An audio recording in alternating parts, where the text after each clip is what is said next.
This past weekend, I came back to my hometown of Raleigh, North Carolina, which is where I'm at right now. I'm on my parents' porch. I just had an incredible photo assignment at Dreamville Fest. J. Cole's record label, Dreamville, holds a festival every single year in North Carolina with a bunch of incredible acts on it, some amazing headliners, and I had the unique photo assignment given to me by the Parallel Agency. My job was to photograph every single of the performing artists that I could on instant film stocks, and that's it. We decided we wanted to use some really interesting film stocks that you've probably heard of, and I've definitely talked about on the channel, being the expensive, elusive, and out of production peel-apart pack film. Stuff like FP100C, Polaroid 669, and FP100B. This film is now over $100 a pack for 10 sheets, and I have two really unique cameras that I'd love to show you really fast, give you the down low on. Then I'd love to show you some footage of me actually photographing these artists. First up, we've got the Polaroid Big Shot. This camera has an f/29 aperture, which means you have to use a flash on top, but it doesn't just take any flash, it only takes magic cubes specifically. These are pretty much four-sided flash bulbs that have steel wool in them, and some mechanism in the camera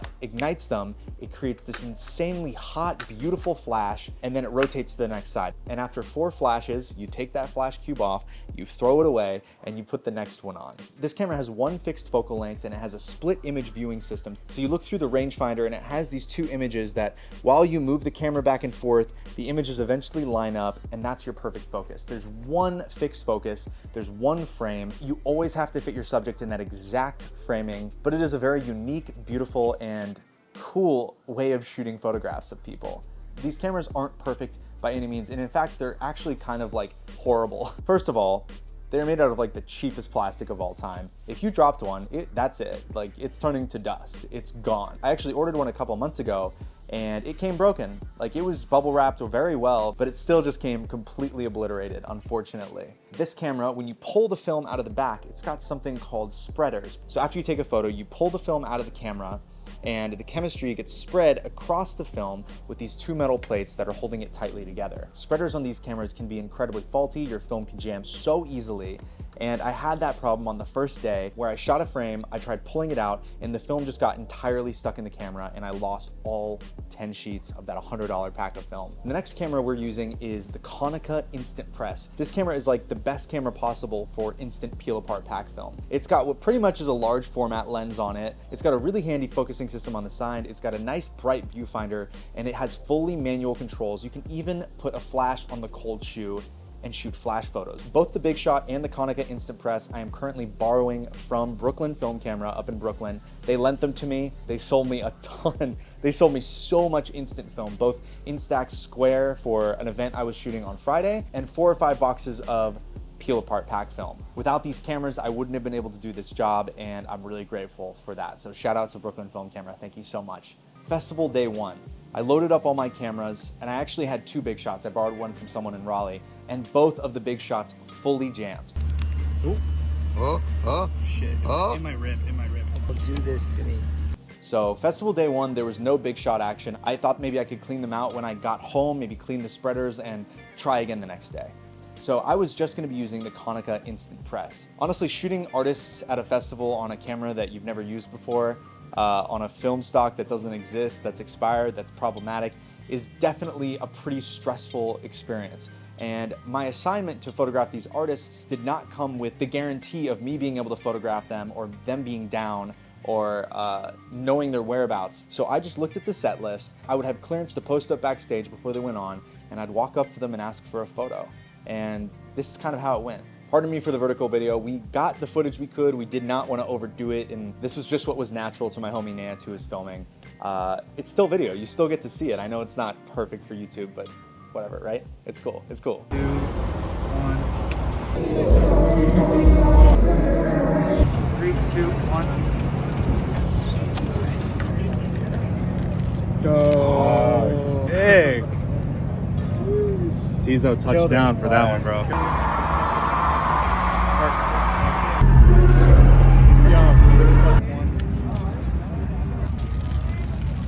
Dang, this shit crazy. Yo, that's beautiful. Yo, that's sick. Yeah, you slept.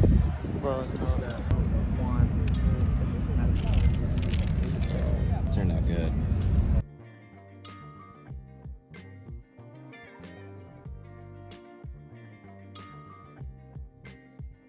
Some of these photos came out so nice. I love this photo of Lil Yachty. Even though it's not framed perfectly, I think the fact that he's wearing a ski mask makes the framing acceptable in some way, you know what I mean? No, I really love this one. I love the colors. I love his outfit. He's got that Nocta on. This is the only portrait I took all weekend where I like blacked out when taking it. I was like low-key starstruck by him. As the sun was going down, I was like, what can I do? And I remembered that I bought a flash with a PC sync cable that was perfect for the Konica Instant Press. So I did a single test shot of my friend Joe. It came out great. And I said, oh, let's go shoot a photo of Jid when he gets off stage. And as he was hopping into his Land Rover, about to leave the festival, I was able to shoot one single photo of him that actually turned out pretty nice.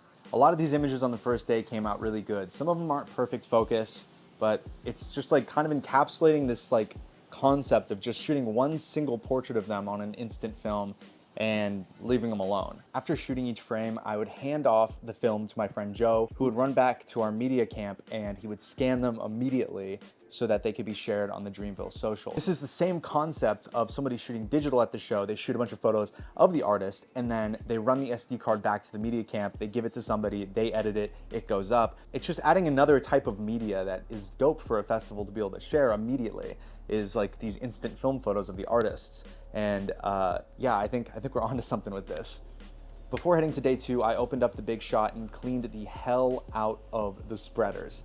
This was just running warm water, running multiple paper towels and Q-tips through the spreaders, because if I had that in my arsenal, it would be so much easier to run up, not even have to worry about metering, shoot a photo, leave them alone. Cleaning the spreaders was the best thing I could have done because the Big Shot came in incredibly handy for day 2. I put a pack of the incredibly elusive and rare FP1000B, which is black and white, into the Big Shot. And I went to the artist area and just started asking if I could take people's photographs for the festival. Water for the wrong, whatever.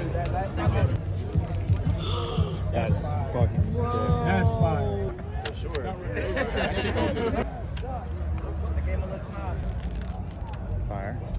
Fire. Yo. Let's go. Thank you. Yeah, I'm ready. 3, 2, 1. Fire. Sick. You just snapped. We got some really good ones. We got a good photo of Black, a really nice one of Bia, a photo of Mez. We got one of Cause. Some pretty solid ones of the guys from Earth Gang.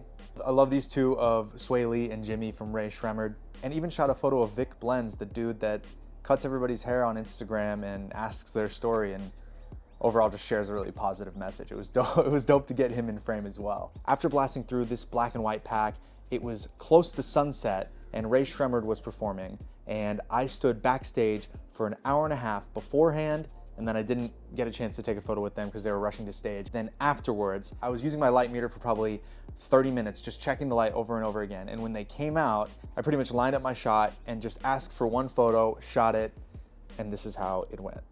And 3, 2, 1. We're gonna do one over Thanks, here. guys. All right, don't be disappointed in me if it doesn't work out, guys.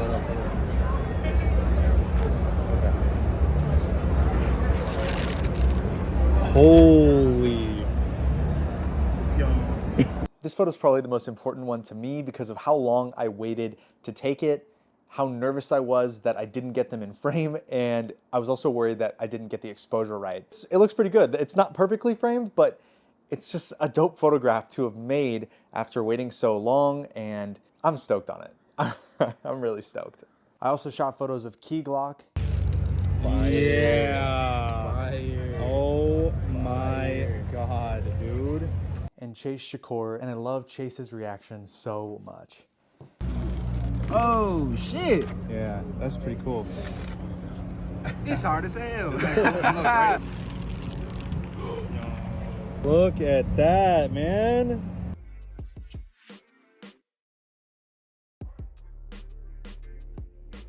After the sun went down, I loaded a pack of FP100C into the Big Shot, and during J. Cole's set, I was backstage and I was asking for people that he was about to bring out as his special guests for photographs. I got a photo of Central C, I got 2 photos of Jeremiah, I got a really solid one of Loot, and after that there was an after party that I attended where a lot of the artists were hanging out, and I got an excellent one of Bia.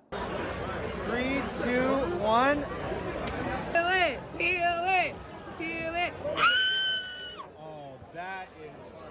You fucking eat. Bia was the sweetest, and I love how much the color of her jacket pops in this photo. I'm really happy that I was able to get this one so last minute. And that is my experience at Dreamville Fest 2024, shooting expired, peel apart pack film, expired instant film. And we made some really beautiful images on stocks that unfortunately aren't in production anymore. And personally, I think that shooting it in this way is a good use of the stock, because even though it's been cold stored for so many years, there's definitely an expiration on it. And it's better to use it now before it fully expires and color shifts than wait a long time and not even be able to use it at all. Thank you so much for watching, guys. I know this wasn't my typical style of video, but I wanted to share this experience with you in long form and kind of talk about it. I'll be back for my normal videos next week. I've got an exciting video that I shot up in New York City the week prior. I'm waiting for some Super 8 to come back for that one, so it's gonna take me a minute. And I'm gonna shoot another one while I'm here in North Carolina. So stick around for those. Thank you again for watching. If you like videos like this, let me know, and I'll see you in the next one. Peace.